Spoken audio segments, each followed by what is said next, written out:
नमस्कार, मेरा नाम कुमारी निक्की है और मैं हजारीबाग जिला के इचाक प्रखंड में सृजन फाउंडेशन में क्लस्टर कोऑर्डिनेटर के पद पर कार्य कर रही हूँ और पिछले 5 वर्षों से सृजन फाउंडेशन के द्वारा महिला किसानों को खेती बाड़ी तकनीक पर प्रशिक्षण दे रहे हैं और पिछले 2 वर्षों से पोषण वाटिका पर भी प्रशिक्षण दे रहे हैं और उन्हें लगाने में मदद कर रहे हैं। पोषण वाटिका से सालों भर सब्जी ताज़ा एवं फ्री मिलता है और पोषण वाटिका से हर तरह का सब्जी मिलता है। आज यही कारण है कि हमारे गांव में सभी दीदी पोषण वाटिका अपना रही है और आज गांव फुरुका में महिला समूह दीदी को पोषण वाटिका लगाने का तरीका बताएंगे। सभी दीदी को धन्यवाद जो आप लोग आज पोषण वाटिका सीखने के लिए आए हैं। नमस्कार दीदी, आज हम लोग पोषण वाटिका सीखना चाहते हैं। हाँ दीदी, पोषण वाटिका आप लोग को बनाने के लिए ज़रूर सिखाएंगे और मदद भी करेंगे, सहयोग भी देंगे, कैसे बनता वो चीज़ भी बताएंगे और समय समय से आप लोग को पोषण वाटिका के देखरेख भी करेंगे। दीदी, मेरा 1 डिसमिल ज़मीन है तो क्या इसमें पोषण वाटिका लगाने सिखाएंगे? हाँ दीदी, आपका 1 डिसमिल ज़मीन में साफ़ सफाई करके कोड़ाई करके 8 बेड बनाएंगे। दीदी ये भी ध्यान देंगे कि 8 बेड बनाते समय नाला ज़रूर छोड़ेंगे क्योंकि पोषण वाटिका में कार्य करना आसानी हो। चलिए दीदी, अब हम लोग सब लोग तैयार हैं। पोषण वाटिका बेड कैसे बनेगा वो चीज़ हम लोग सब मिलजुल के बेड बनाने के लिए काम करेंगे। सबसे पहले हम लोग चारों तरफ चौड़ा कोड़ी से नाला करेंगे। हाँ, चौड़ा लेते चलिए दीदी।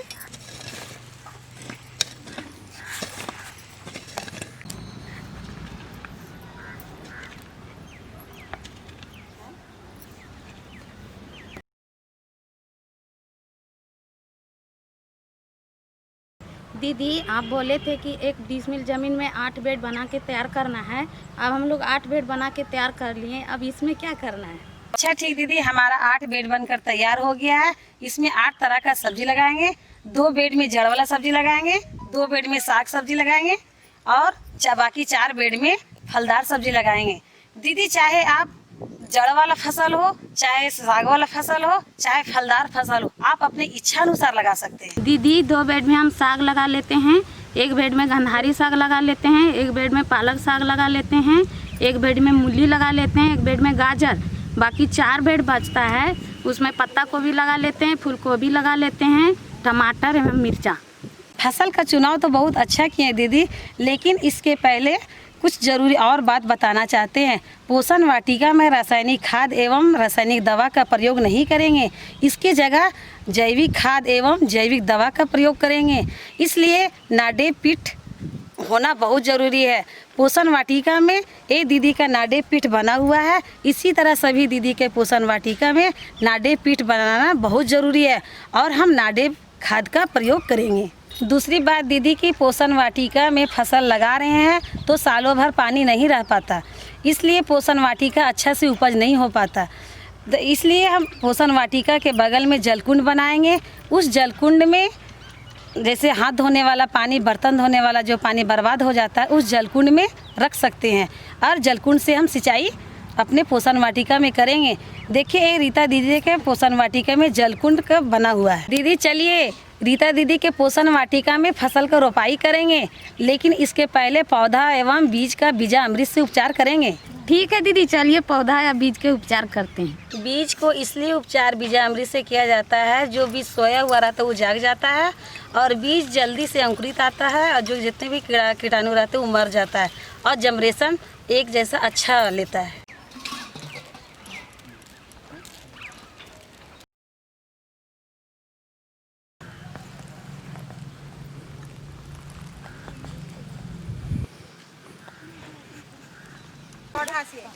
नीचे नीचे नीचे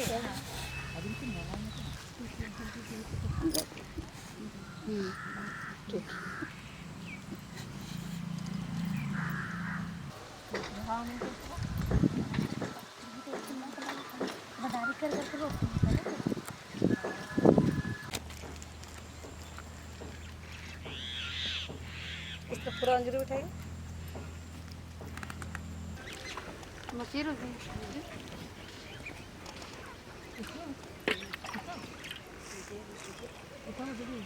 हम लोग चर्चा किए थे रीता दीदी के पोषण वाटिका में 8 तरह का अलग अलग सब्जी लगाएंगे, वो सब्जी लगा लिए। अब हम आगे की जानकारी देंगे। बिल्कुल दीदी, अब हम लोगों को आगे की जानकारी दीजिए। अब अगला काम होगा कि बकरी, मुर्गी या अन्य जानवरों से बचा पाएंगे तो पोषण वाटिका से सब्जी खा पाएंगे। इसलिए दीदी आप नेट का उपयोग करके घेरा करेंगे। ठीक है दीदी, हम नेट खरीद कर रखे हैं। अब हम लोगों ने घेरान लगाने का काम करते हैं।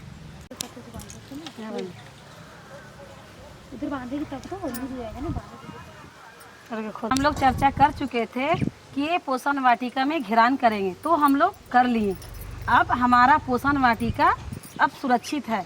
इस घेरान का उपयोग और भी करेंगे, जैसे कि चारों तरफ लत्तर का सब्जी लगाएंगे। ठीक है दीदी, अब हम लोग चलिए लत्तर वाला सब्जी लगाते हैं, जैसे कि कद्दू, खीरा, करेला और झींगी।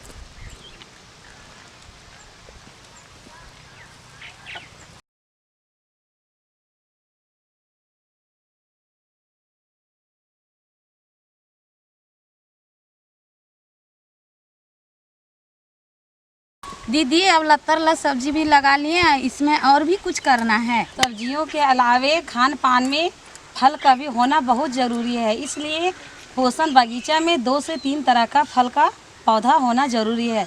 जैसे रीता दी के पोषण बगीचा में फल का पौधा लगा हुआ है, अमरूद का पौधा लगा हुआ है, पपीता का पौधा लगा हुआ है और मुनगा का पेड़ भी लगा हुआ है। इसलिए आज पोषण बगीचा में हम नहीं लगाएंगे फल का पौधा।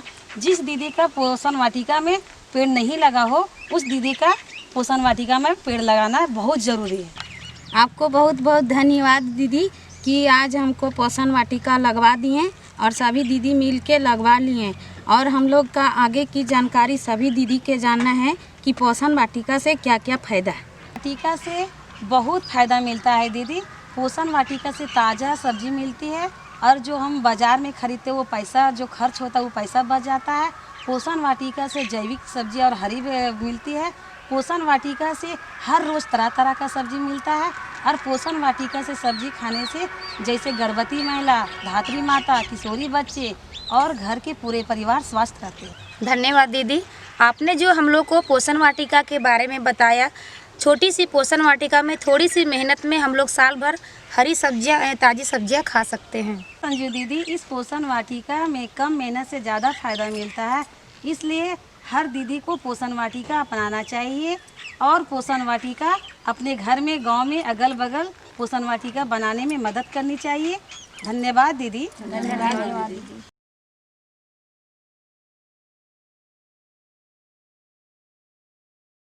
सृजन फाउंडेशन के मदद से इचाक प्रखंड में सभी दीदियों को पोषण वाटिका संबंधित ट्रेनिंग और प्रशिक्षण दिए। प्रशिक्षण देने के बाद पोषण वाटिका को समझने लगे।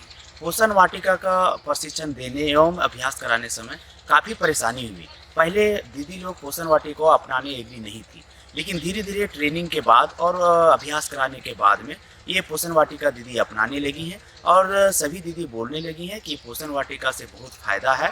और ये पोषण वाटिका अपनाने से सीधा असर स्वास्थ्य के ऊपर पड़ा है, क्योंकि स्वास्थ्य और पोषण दोनों एक दूसरे से जुड़ा हुआ है और ये काफ़ी बेहतर है। और सभी दीदी अपने घर में पोषण वाटिका छोटा सा ज़मीन में अपना करके और अपने खुद को और अपने परिवार को खुशी लाई है।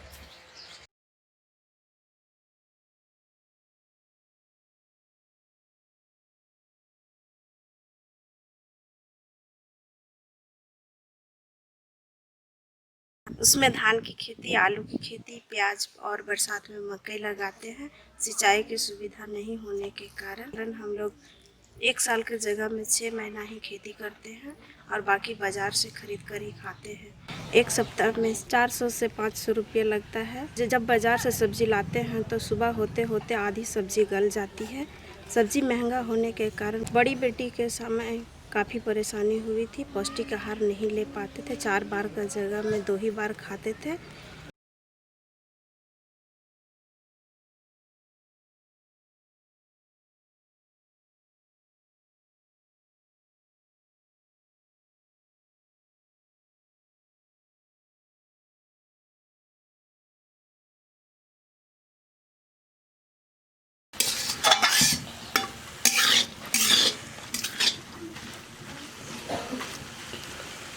हम लोग घर में सब्जी बनाते थे, कभी कभी दाल बनाते थे। और जब पोषण वाटिका हमने बनाया है तब से 3 से 4 तरह का सब्जी और प्लस में साग भी बनाते हैं। और पूरा परिवार मिलकर हम लोग भरपेट भोजन करते हैं और खुश हैं। अब जब से पोषण वाटिका बना है तब से जैविक सब्जी घर पर ही मिल जाता है, बाज़ार जाने का टेंशन नहीं रहता है। जिस तरह हमारे शरीर में अलग अलग तत्व की आवश्यकता है, उसी तरीके से पोषण वाटिका में अलग अलग तरह सब्जी लगा करके हम लोग पूरा परिवार खाएं और हम लोग खुश रहें।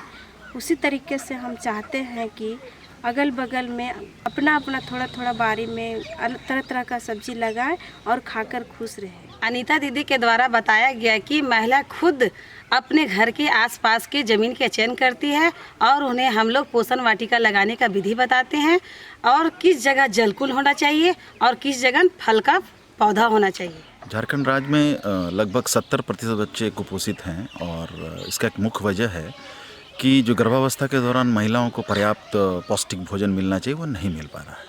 और साथ ही साथ ये भी एक परिस्थिति है जहाँ झारखंड राज्य में 15 साल से लेकर 50 साल की जो महिलाएं हैं लगभग 65% कुपोषण का शिकार है, जो एक काफ़ी भयावह स्थिति है। इस स्थिति को अगर हम बारीकी से अध्ययन करें और पिछले आज़ादी के बाद से सरकार के द्वारा काफ़ी प्रयास किए जा रहे हैं।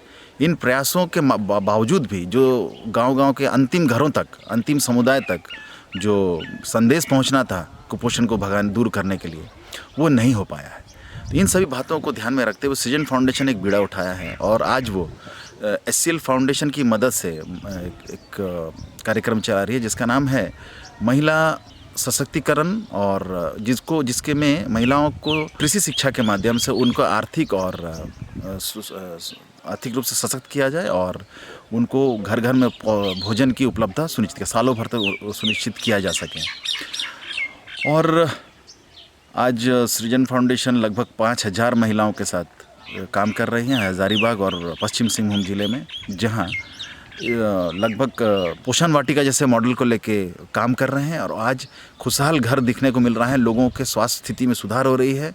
और मुझे उम्मीद है कि आगे के आने वाले दिनों में इस पोषण वाटिका जैसे मॉडल को हम काफ़ी बड़े स्तर पर लेके जाने की कोशिश करेंगे और घर घर से कुपोषण को दूर करेंगे, जिससे कि हमारे प्रदेश में, झारखंड प्रदेश में कुपोषण जैसी जो प्रकोप है उसको दूर किया जा सके महिलाओं, बच्चों और किशोरियों में।